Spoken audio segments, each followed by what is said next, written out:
Let's browse the front page of the internet together. Hey guys, welcome to the Reddit Herald. I've tracked down some of the most wholesome, weird, and captivating threads for you today. Grab your favorite drink, get comfy, because we're getting started. Everyone always told me that when you're an intern, you gotta stay invisible. Don't make trouble, keep your head down, and just blend into the background. But everything changed on a Tuesday morning in our crowded office lobby. I noticed this elderly man standing all by himself. People were rushing right past him like he was a ghost, and I could see the pure desperation on his face. Then, he started moving his hands. He was using sign language, but nobody else in that busy room had a clue what he was doing. My heart started pounding against my ribs. I walked over and signed back to him, "Hey there, can I help you with something?" The second I did that, his whole face changed. You could just see the massive relief and hope wash over him. What I didn't know at the time was that the CEO, who happened to be this man's son, was watching the whole thing go down from the balcony above. That one little moment was about to flip my entire life upside down. 6 months ago, I was the definition of nobody. If you walked past me, you'd forget my face a second later. I was 22 years old, working as a marketing intern at Meridian Communications, which is one of the biggest, most powerful advertising agencies in Chicago. Now, on paper, a job like that sounds pretty fancy. But the reality of it? It just meant standing by the copy machine until it overheated, running to grab lattes that weren't even for me, and smiling politely while the senior bosses treated me like a piece of the furniture. I kept telling myself that staying quiet was the safest bet. If you don't make waves, you can't drown, right? But honestly, I hadn't always been this invisible girl. Back in high school, I was the one always raising my hand first, cracking jokes in the hallways, and genuinely believing I was meant for big things. Then college hit me like a ton of bricks. It was just one rejection after another. I didn't get into the clubs I wanted, I didn't land the jobs I applied for, and even my relationships fizzled out before they could even get started. Every single failure chipped away at my confidence. Before I knew it, I was the girl walking around with her shoulders hunched over. I started taking the stairs just to avoid making awkward small talk in the elevator, and I'd eat lunch at my desk rather than risk sitting alone in the cafeteria. By graduation, that bright, confident version of myself felt like a ghost I used to know. The only person who still made me feel like I actually mattered was my little 8-year-old brother, Danny. He was born deaf, and he is honestly the funniest, toughest kid I have ever met in my life. Our parents love him to death, but they really struggled with his silence. It was hard for them to learn a whole new language that felt totally foreign. But for me, I dived right into it. I spent late nights practicing my finger spelling in front of my computer screen. I spent my afternoons at the local community center signing with volunteers, and I'd watch ASL tutorial videos on repeat until my eyes literally ached. By the time I walked into Meridian for my first day on the job, I was completely fluent. It was the one single skill I actually took pride in, even though it felt totally useless in a corporate office that only cares about winning clients and selling big ad campaigns. The Meridian office looked straight out of a Hollywood movie. It had these massive glass walls, polished floors, and employees buzzing around like they were hooked up to an invisible clock. The lobby was just a non-stop whirlpool of strangers wearing expensive suits, scanning their ID badges, and rushing off to meetings. The whole place just screamed efficiency, speed, and importance. And then there was me. I was just Maya Carter, the low-level intern assigned to a supervisor who barely looked up from her phone long enough to even remember my name. That specific October morning started out just like any other day. Deadlines were piling up, people were sprinting across the lobby, and my phone was buzzing like crazy with reminder texts from Margaret, my boss. I was stationed right near the front desk, stacking up glossy presentation folders and praying I wouldn't drop them everywhere. That's when I caught sight of him. He was an older gentleman with silver hair, wearing a sharp navy suit, standing a bit away from the main crowd. He kept scanning the reception desk, his hands moving nervously, and his mouth forming words that nobody could understand. The receptionist, Jessica, was already totally stressed out. She just waved him off so she could deal with another visitor. I froze right there, holding those folders tightly against my chest. My actual job description didn't involve stepping in. I was just supposed to stay out of the way. But when I saw how defeated his shoulders looked, something inside of me just pushed me forward. And that is exactly where the real story begins. I kept arguing with myself, telling my brain not to get involved. I could hear Margaret's voice echoing in my head, telling me to focus on the presentation prep, don't wander off, and don't waste time. But I literally couldn't tear my eyes away from the man. He wasn't just lost, he was completely invisible to every single person in that room except for me. And man, I knew that exact look because I had seen it on my brother Danny's face way too many times. Jessica gave this loud sigh, totally overwhelmed, and literally turned her back on him. The man just stood there, gripping the strap of his leather briefcase, his mouth still moving with words that nobody was going to hear. And then, I saw it. His fingers, a little shaky but totally deliberate, started forming letters in the air. The man was signing. My throat instantly went tight. All around him, people were just streaming past in their expensive shoes and designer blazers, way too busy with their own lives to notice a thing. I started thinking about how much Danny hated crowded places because they always made him feel so small and ignored. My pulse started racing. What would you do if you were standing in my shoes right then?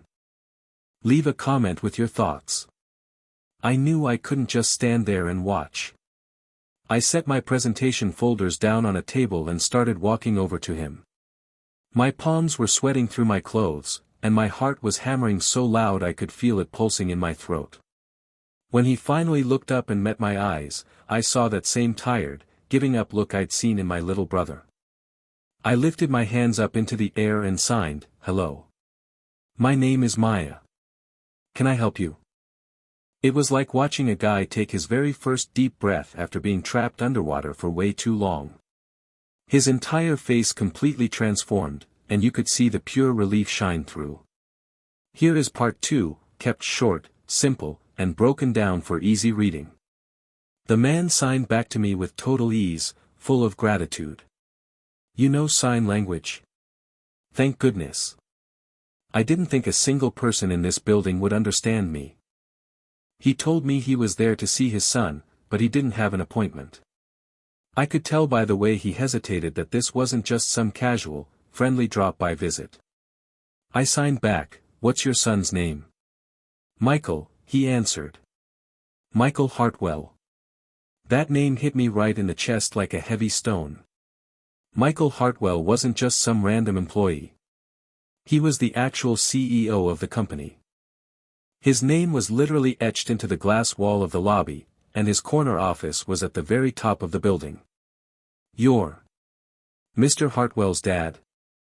I signed, trying to keep my face completely blank and professional. "Yes," he nodded. "I know he's incredibly busy, but I really wanted to see him." I saw a flash of pride in his eyes, but also a lot of doubt and longing. I promised him I'd try to help. I walked him over to the lounge chairs and told him to get comfortable while I called upstairs. My fingers were shaking like crazy as I dialed Patricia, the CEO's executive assistant. "This is Patricia, Mr. Hartwell's office," she said, sounding very sharp and hurried. "Hi, Patricia. This is Maya Carter, I'm an intern. There's a gentleman down here in the lobby who says he's Mr. Hartwell's father." There was a long, awkward pause on the line. "His father?" "Yes, ma'am. He's an elderly man, very sharply dressed, and he's been waiting." After another moment of total silence, she clipped out, "Have him wait. I'll check with Mr. Hartwell." I hung up, walked back to him, and forced a smile. "They're checking on it. Please, make yourself at home." The minutes started dragging by. 10 minutes. 15 minutes. The man introduced himself as Robert and didn't complain once about the wait. Instead, he started using sign language to tell me all about his life. He used to be an architect, his late wife had taught at a school for the deaf, and raising a hearing son had brought him a mix of immense pride and deep heartache. I just sat there listening and translating for him when curious employees walked too close. But the whole time, pure anxiety was eating away at my stomach. My phone was blowing up with angry texts from my supervisor, Margaret, demanding to know where the presentation folders were. I ignored every single one of them. What I didn't realize was that someone else was watching me. Up on the balcony above us, hidden behind a giant pillar, Michael Hartwell himself was looking down. He was watching his dad talk to me. He was watching me completely abandon my job duties. The one thing I wanted, to stay invisible, was officially ruined. The longer I sat with Robert, the more the hectic office faded away. We ended up walking around the building, turning into a little impromptu tour to pass the hour Patricia said we'd have to wait. I showed him the design team sketches, the ad campaigns on the walls, and even the break room with its terrible coffee smell. His eyes went wide, and he nodded with genuine interest at everything. I knew I was breaking every single rule in the intern handbook, but I couldn't bring myself to care. My phone kept buzzing in my pocket. Margaret was text screaming, "Maya, where are the folders? Maya, the clients are coming in 30 minutes. Maya, get back to work right now." My stomach twisted into knots, but I pushed the anxiety down. Seeing the pure joy on Robert's face as he walked through his son's empire was worth it. But our time ran out. When we got back to the lobby, Robert thanked me over and over. "You made me feel seen today," he signed gracefully. "Like I actually belong here."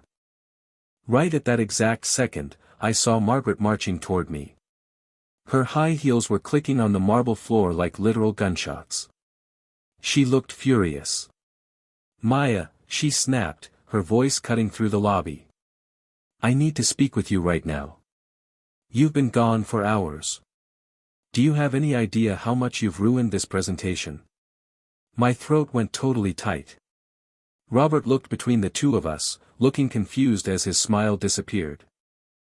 I lifted my hands to sign something to calm him down, but Margaret stepped closer and hissed at me. "You're an intern. You fetch copies, you don't host guests. When I report this, don't expect me to save your job."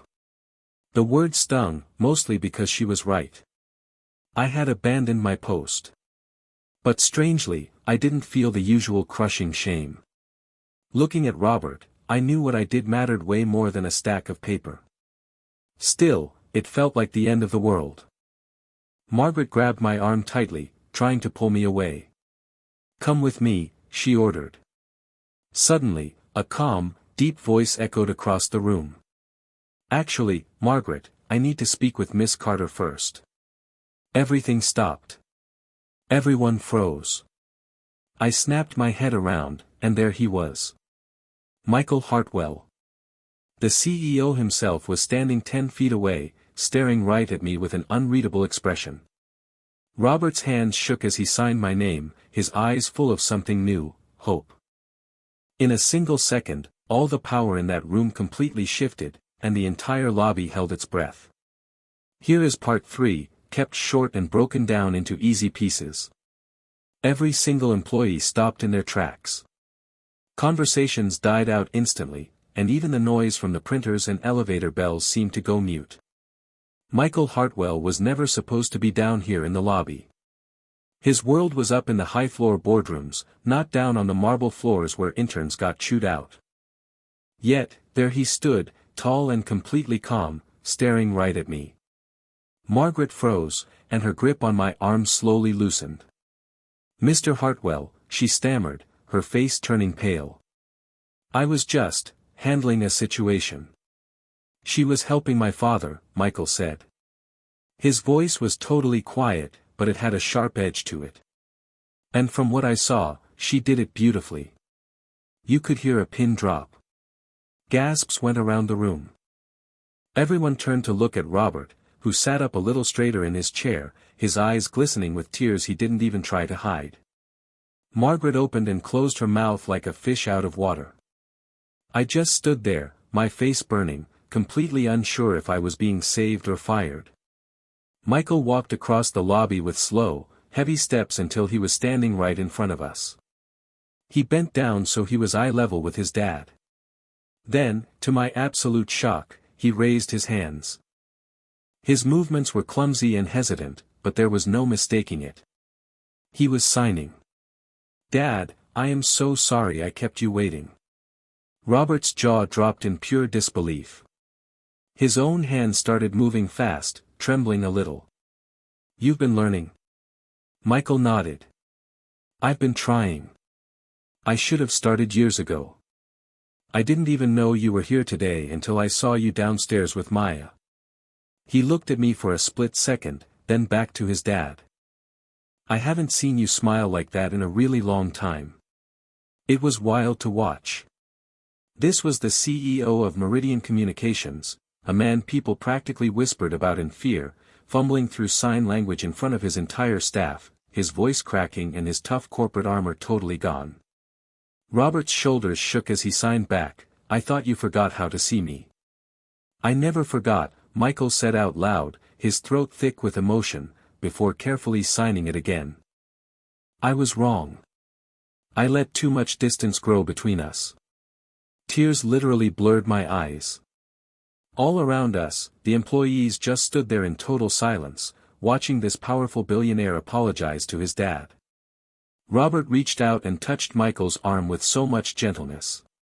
Then, right there in the middle of the lobby, they hugged. It cracked something open in the room. When they pulled apart, Michael looked over at me. "Miss Carter, would you come upstairs to my office with us?" It wasn't really a question, but his eyes were kind, like he was asking instead of ordering. Margaret tried to save herself. "Sir, with all due respect," she abandoned her. "That's enough, Margaret," Michael snapped, cutting her off instantly.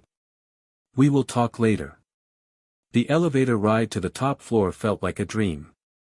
I stood next to Robert, who gave my hand a tight squeeze as a silent thank you, while Michael stood there in a heavy, thoughtful silence. When the doors opened, his office was massive. Floor-to-ceiling windows showing off the entire Chicago skyline, expensive polished wood, and lights that screamed success. But honestly, it felt freezing cold and totally sterile, like nobody actually lived in it. "Please, sit down," Michael said, pointing to the chairs. He didn't go sit behind his giant, king-like desk. Instead, he pulled up a chair right next to his dad, putting us all on the same level. I sat on the very edge of my seat, my heart beating out of my chest. Before I could stop myself, the words just spilled out. "Mr. Hartwell, I am so sorry. I know I was supposed to be working on the folders." He held up his hand to stop me. "You did exactly what I wish every single person in this company would do. You made my father feel welcome." He looked at Robert, then back to me. "That is something I failed to do myself." Robert quickly signed something, his hands moving like a blur. Michael translated it out loud, his voice catching in his throat. "He says you remind him of my late mother. He says you make people feel seen." I bit my lip, feeling totally overwhelmed. I only did what I would want someone to do for my little brother. He's 8, and he's deaf too. I just know how much it hurts when people ignore him. Michael leaned forward, staring at me like I had just handed him the missing piece to a puzzle. "That is exactly why I asked you to come up here," Michael said. "Because what you did down there today, it showed me exactly what is missing from this entire company." I blinked, totally confused. "Missing?" "We talk about inclusion all the time," Michael said, his voice sounding almost bitter. "It's all over our brochures, our website, and our mission statements. But we don't actually live it." He looked directly at me. "Today, I watched a 22-year-old intern show more leadership and humanity than I've seen from entire departments in this building." I opened my mouth, but no words came out. My mind was screaming that he had to be exaggerating just to be polite. But looking into his eyes, I knew he meant every word. "I want to change how we do things here," Michael continued. "And I want you to help me do it. I'm creating a brand new role, Director of Accessibility and Inclusion. You'll build programs, train our staff, and make sure this company actually lives up to its words. You'll report straight to me." My pulse started thundering. "Mr. Hartwell, I'm just an intern. I don't have any real management experience. I don't even know if I can," I trailed off, feeling so small. "You have empathy," he interrupted firmly. "And you have courage. You saw a human being everyone else ignored, and you chose to act. That is what real leadership is." Robert squeezed my hand tightly, nodding his head. His eyes were practically begging me to see what they both saw in me. I sat back in my chair, totally dizzy. An hour ago, I was terrified of being fired. Now, the billionaire CEO was offering me a massive promotion. I need the weekend to think about it," I finally managed to say. Michael smiled faintly. "Take the weekend. But just know, this company needs someone like you. I need someone like you." The rest of the meeting was a complete blur of salary details and benefits. When I finally left his office, Robert hugged me so tightly it knocked the air right out of my lungs. "You gave me my son back," he signed, tears streaking down his face. "And you gave him something he didn't even know he was missing." That night, I called my little brother Danny on video chat. His face completely lit up when I signed the news to him. "You're going to help other deaf people at work?" he asked, literally bouncing up and down in his chair. "That is so cool, Maya. You're like a real superhero for people like me." For the first time in years, I actually believed it. By Monday morning, my choice was made. I walked into Michael's office, my hands shaking but my voice steady. "Yes," I told him. "I'll take the job." The title, Director of Accessibility and Inclusion, sounded incredibly grand. But day to day, it just meant a lot of hard work. My very first task was to run a full audit of the building, our policies, and our workplace culture. What I found was exactly what Michael suspected, a lot of good intentions buried under years of neglect. There were fire alarms without visual flashing lights, major company meetings with no interpreters, and marketing materials designed with zero thought for accessibility. I tore it all down and rebuilt it, piece by piece. We installed visual alert systems, brought in ASL interpreters for every major meeting, and rewrote client decks to meet accessibility standards. We even started lunch hour sign language classes, and they filled up faster than I ever expected. But the biggest surprise of all: Margaret. The exact same supervisor who had yelled at me for wasting time became one of my most eager students. After one of our training sessions, she pulled me aside. "I was so focused on hitting deadlines that I completely forgot about people," she admitted softly. "I don't want to make that mistake again." 6 months later, Meridian Communications actually won a national award for workplace inclusion. Michael handed me the plaque, but he insisted that I be the one to accept it on stage. My voice shook a little, but my words came out strong. "Inclusion isn't just a corporate policy," I told the crowd. "It's about people. It's about making the active choice to see someone that everyone else is overlooking. That is what changes everything." Looking out into the front row, I saw Robert signing applause, pure pride written all over his face. Right next to him, Michael was smiling like a son who had finally found his way home. And for the first time in my life, I felt completely seen, too. In the end, I realized something I had missed all along. Success isn't about fancy titles, corner offices, or the endless corporate rush to prove yourself. It's simply about people. It's about my brother, my mentor, and even a stranger in a lobby who just needed someone to see him. Family isn't always just about blood. It's about loyalty, empathy, and having the courage to act when everyone else looks away. What did this story teach you? Let me know. If this story hit you the way it hit me, share your thoughts in the comments. And don't forget to hit like, subscribe, and ring that notification bell, because the next story I tell might just be yours.